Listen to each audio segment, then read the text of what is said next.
Welcome all of you. In the last couple of classes, we have started discussing varieties of two-dimensional experiments apart from quotient taxi, which we discussed extensively. In the last class, we discussed two-dimensional inadequate experiment where we could get the correlation among the two dilute spins, especially carbon-13 correlation in their natural abundance. In fact, this helped us to identify and get the carbon skeleton of the molecules. We took a lot of examples, we analyzed the pulse sequence, we understood how the pulse sequence works, how we can interpret the 2D inadequate spectra, etc.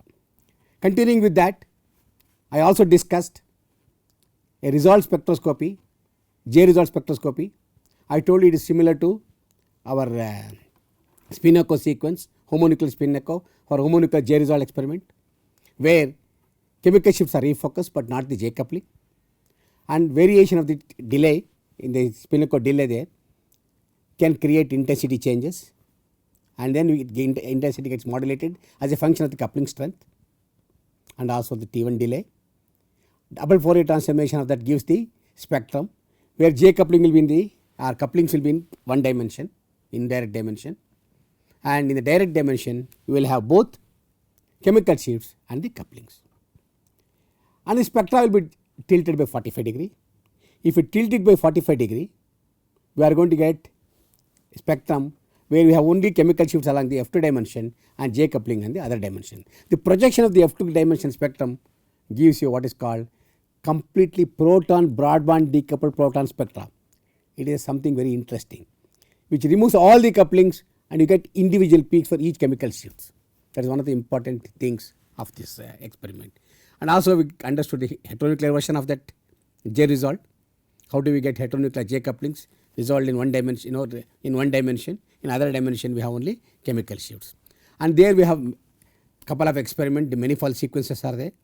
I introduced one where we can get only long range coupling suppressing the one bond coupling.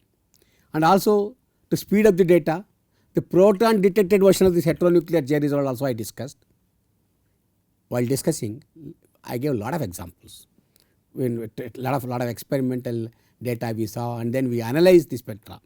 I hope you people are comfortable with that.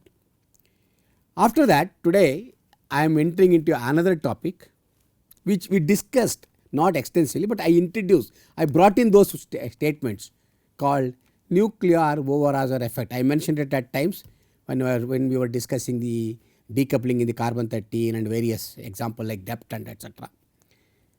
And I discussed our polarization transferred and varieties of things I discussed. At that time, I also said I will discuss about NOE, nuclear over-hazard effect. This is another type of correlation experiment. It is altogether a different one.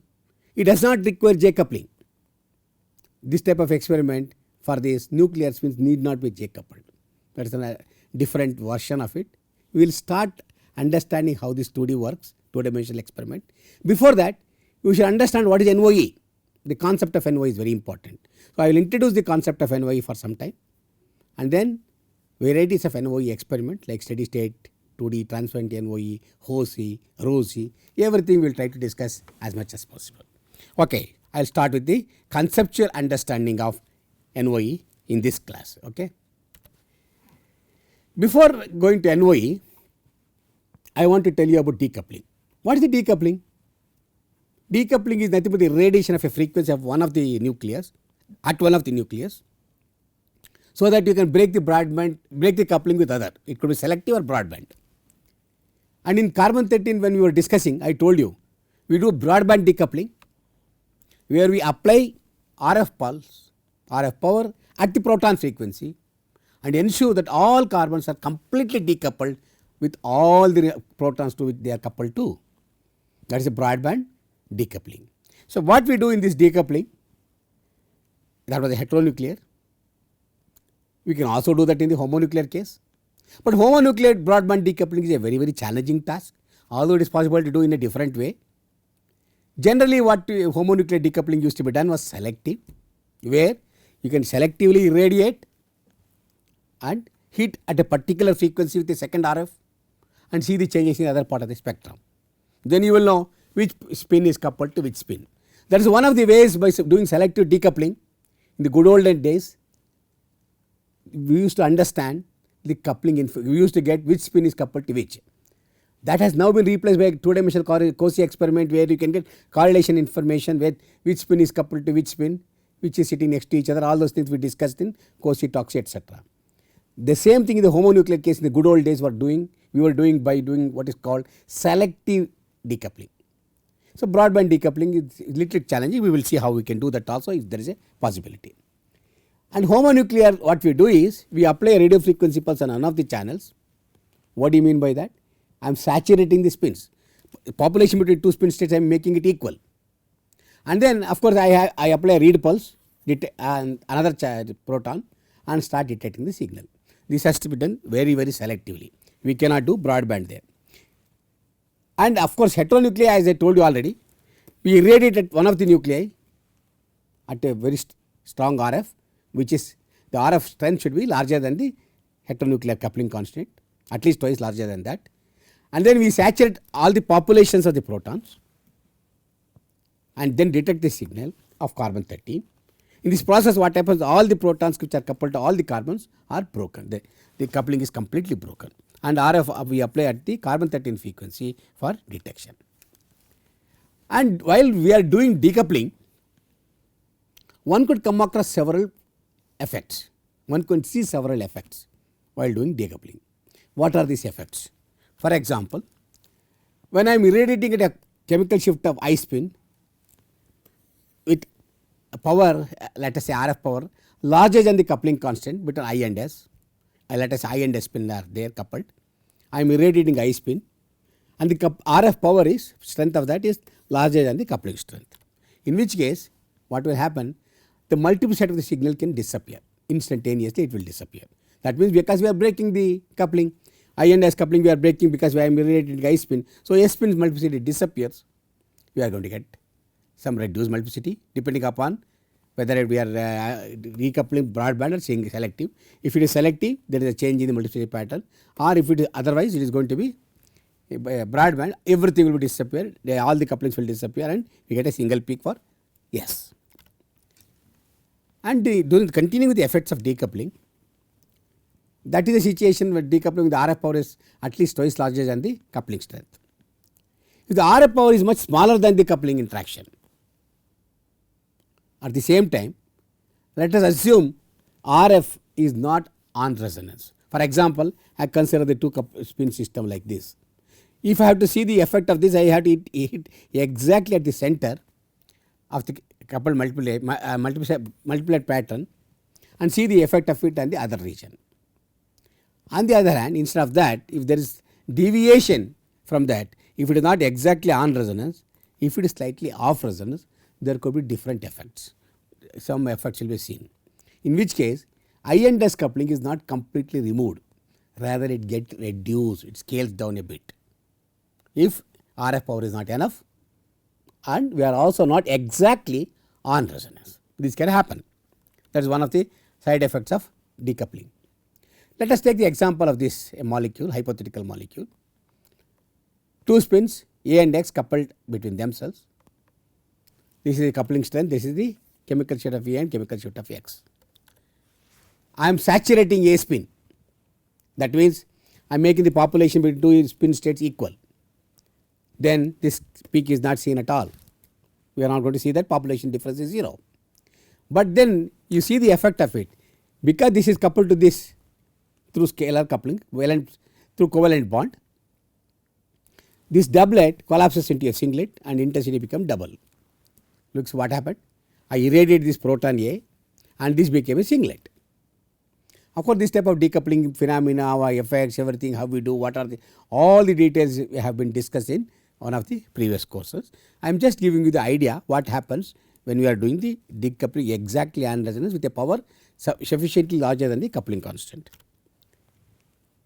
And the change in the intensity what you are going to observe is due to change in the population distribution, that is true, okay, because of the population distribution.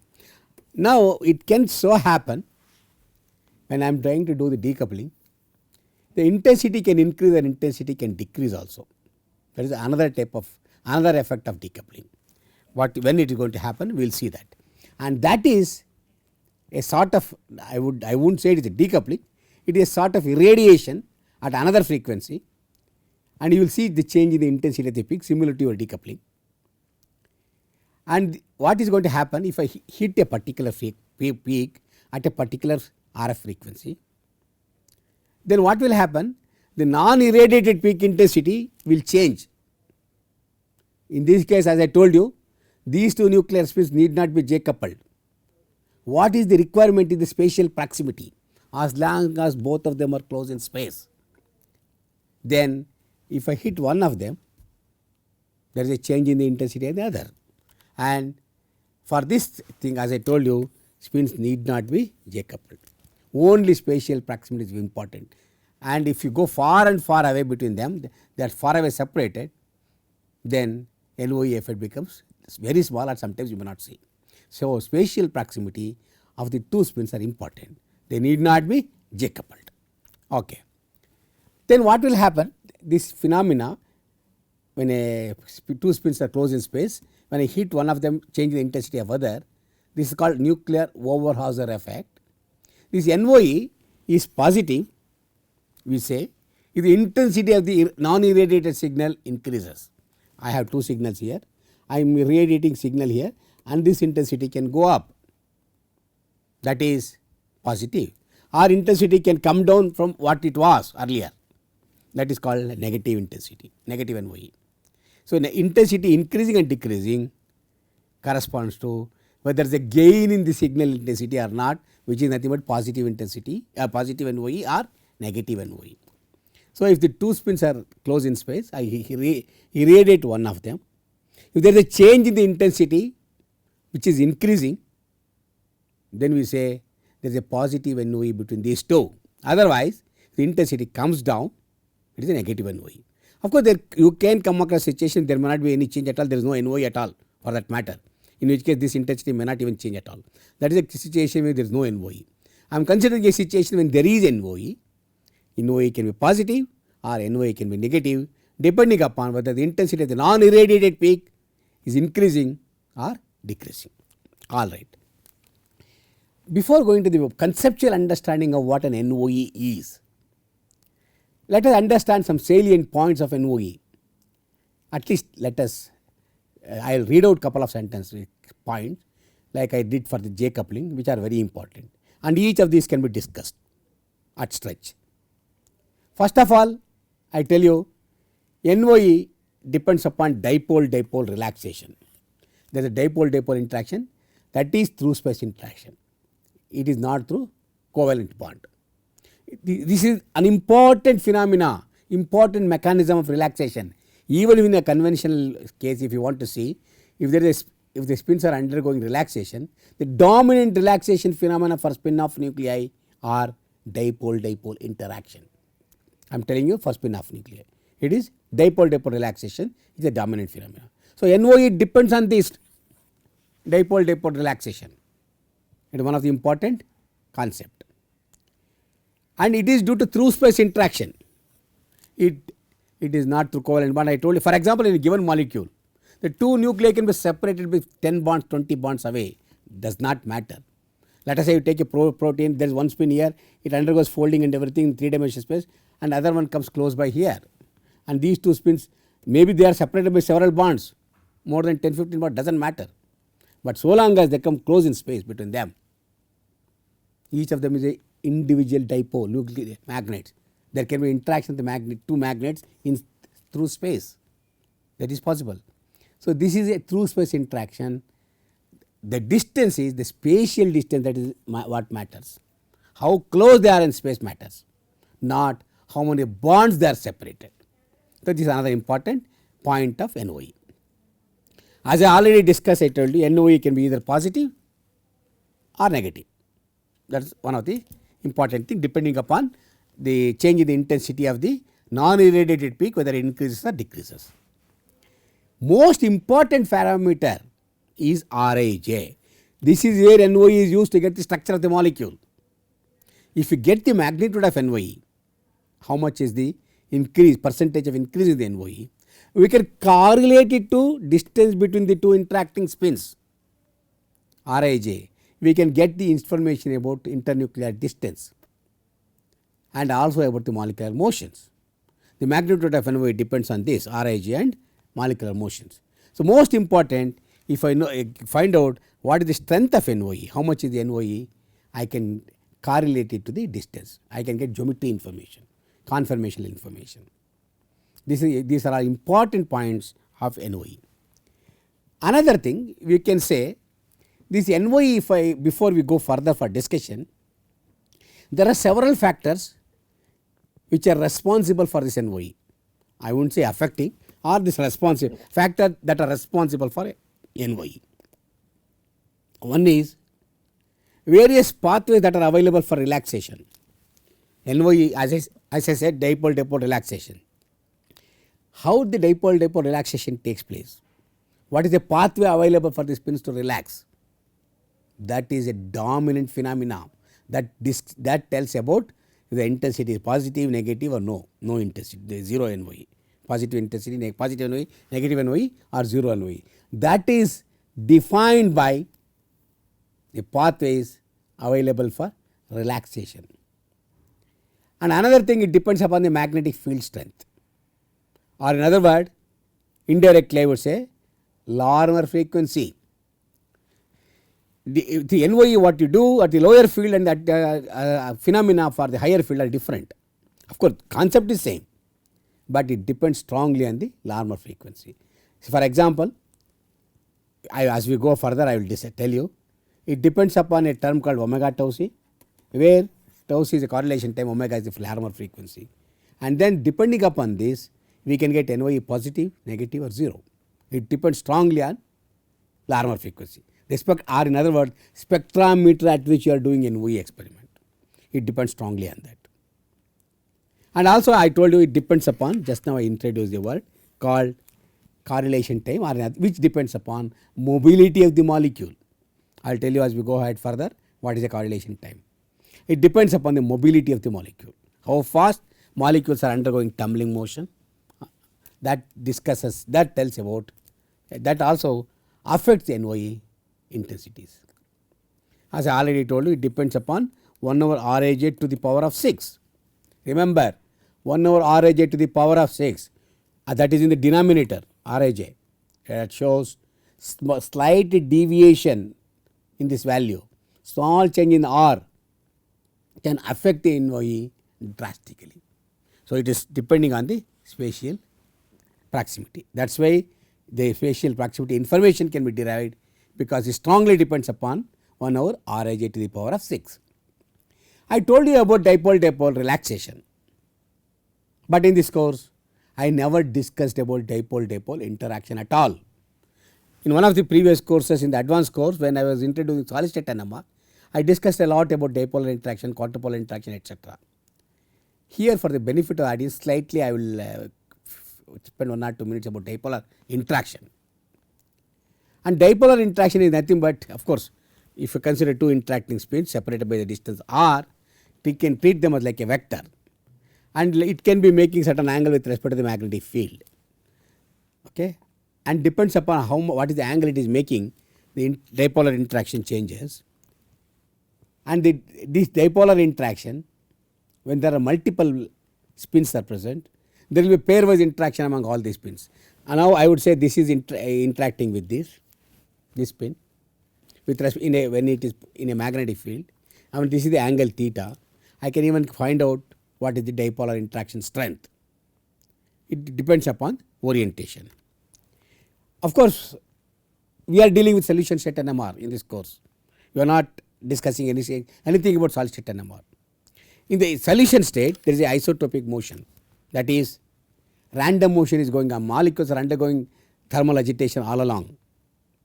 Since I told you NO is a orientation dependent phenomena, at any given instant of time, if you consider one internuclear vector in this direction, you can find out equal and opposite internuclear vector also with the same magnitude in the opposite direction at any given instant of time.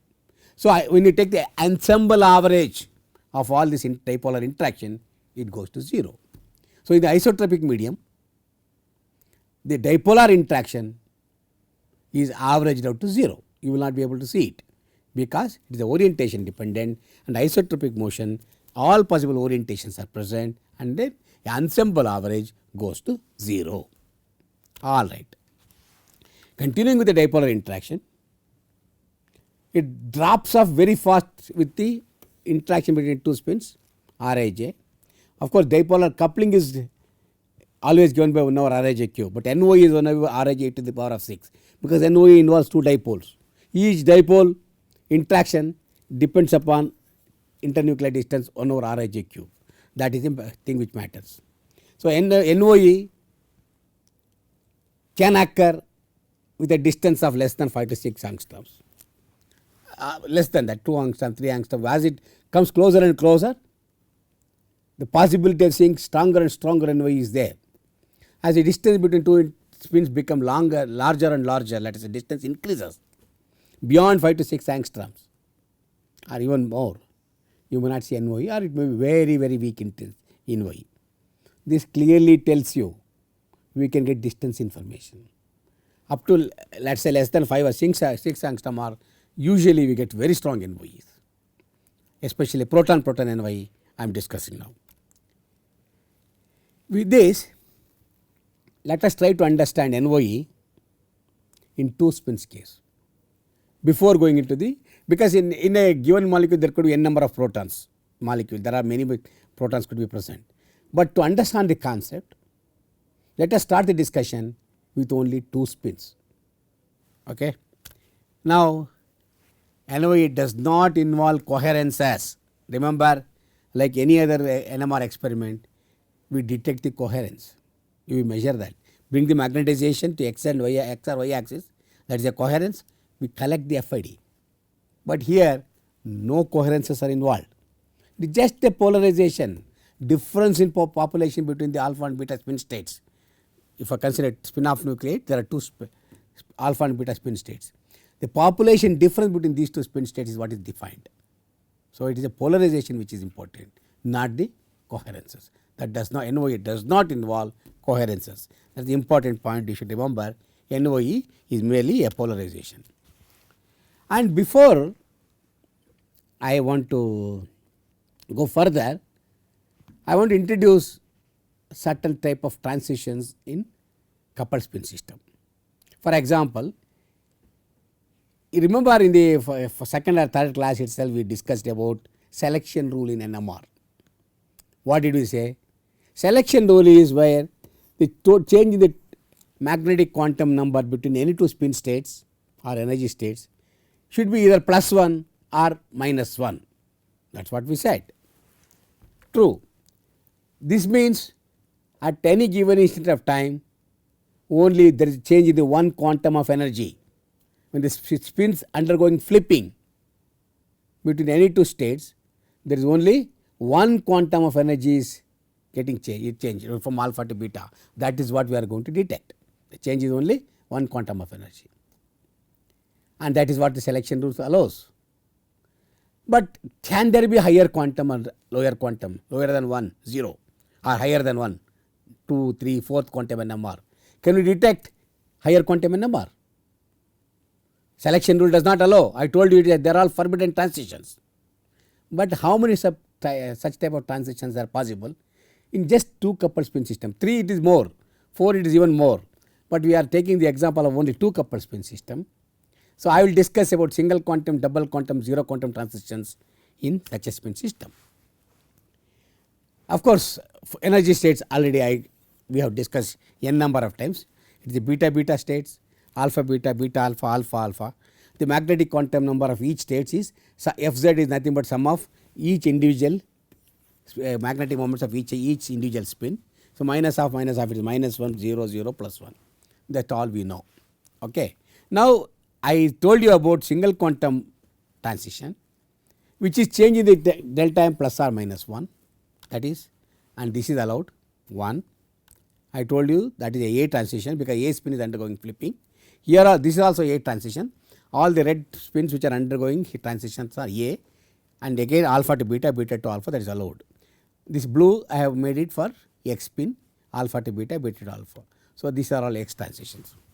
Any other transition single quantum is possible here? No. There is no way you can get any other transitions here.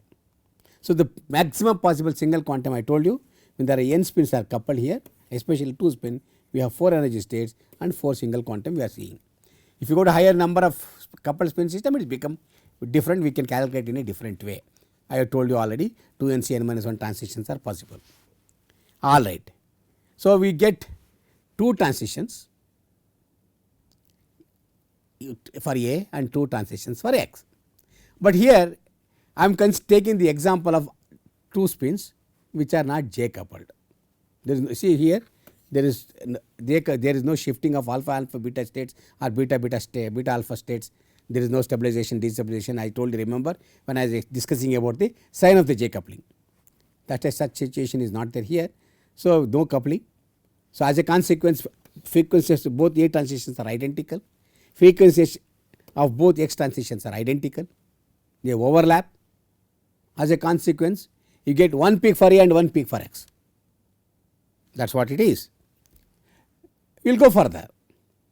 So far we understood delta m equal to plus 1 minus 1. Now, can we think of a situation where delta m equal to plus 1 plus minus 2 possible? Where is that situation? Here. This is the energy, this state has total magnetic quantum number minus 1, this is plus 1. Let us take the difference of these two, whether can we allow this transition. Here minus 1 to plus 1 or plus 1 to minus 1, this is change is delta m is equal to plus or minus 2. This is a double quantum transition. Remember, this is not allowed for detection. What about this transition?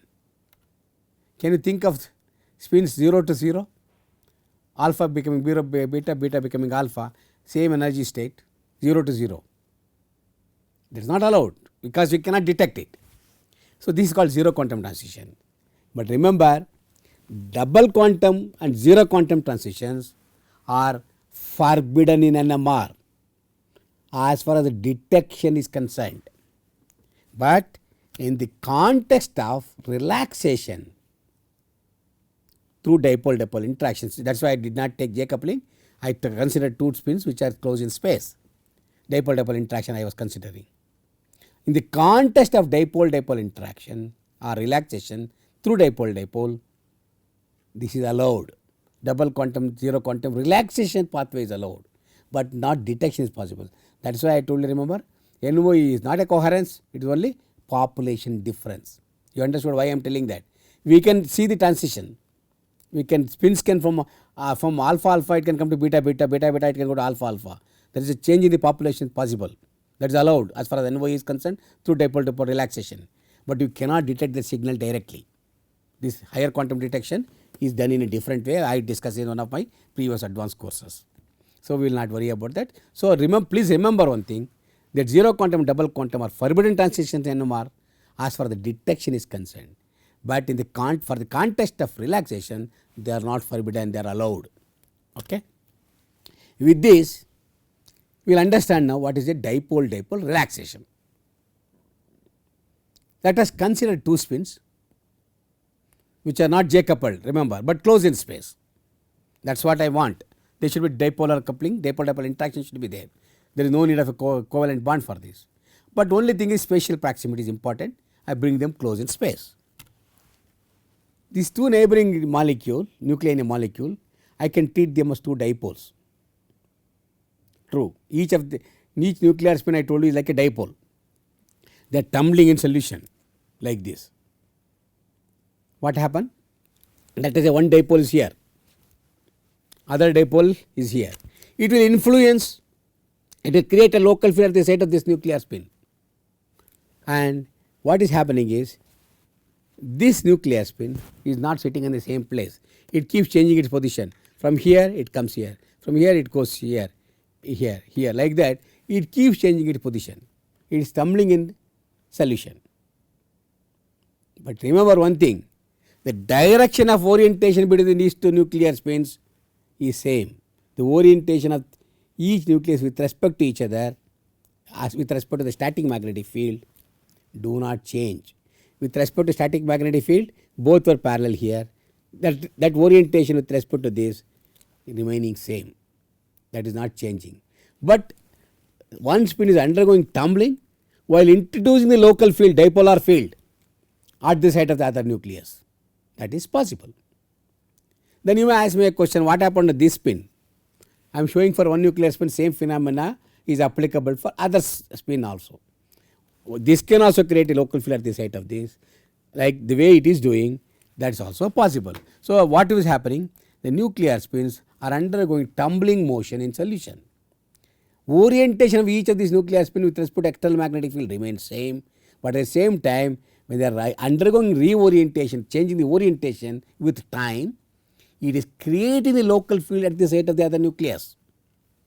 One creates a local field at the site of the other nucleus like this, and the relative variations in space will change, but not with respect to the magnetic field. Then the local field experienced at one nucleus as a result of the other nuclei keeps changing, keeps fluctuating. It is called a fluctuating magnetic field, local fluctuating magnetic field, dipolar field. It is not constant.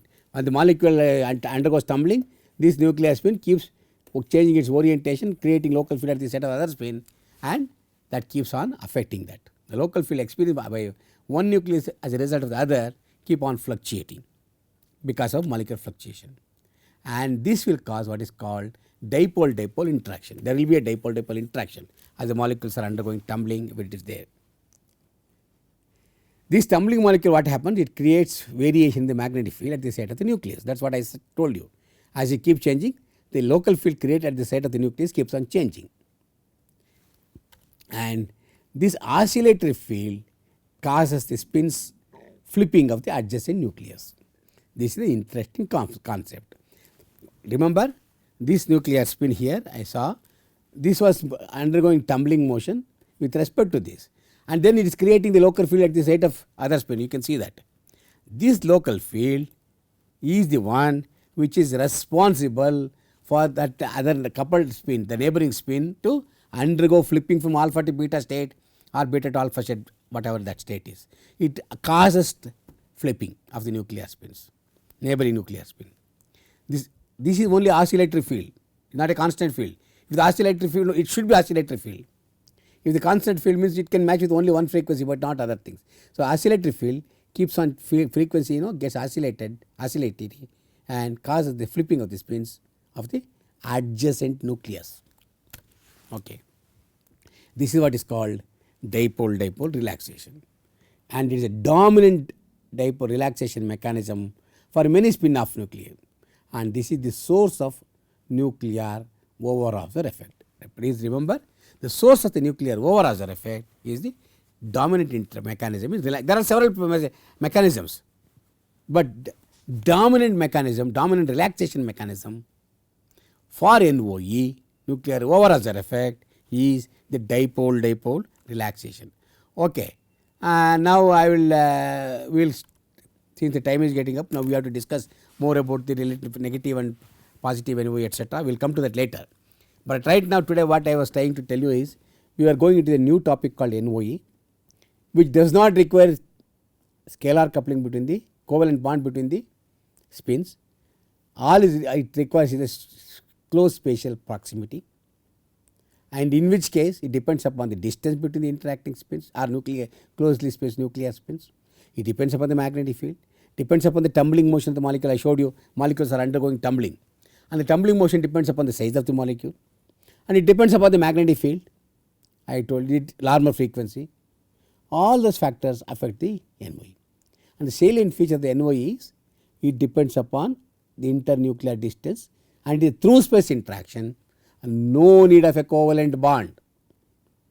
And then I also introduced about what is called a single quantum, double quantum, zero quantum transitions. They are all single quantum transitions are always allowed. Double quantum, zero quantum are forbidden in NMR. Selection rules do not allow. However, in the context of relaxation, they are allowed. Nuclear spin can undergo dipole-dipole relaxation through this double quantum pathway or zero quantum pathway. That is allowed, because NOE does not involve coherence.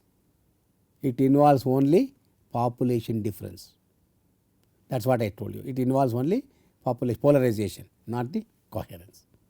So, we introduce this and then we will discuss, we want to discuss further about NOE, what we have to do and everything, how the positive NOE, negative NOE comes, how the dipole relaxation occurs, everything in the next class. Thank you.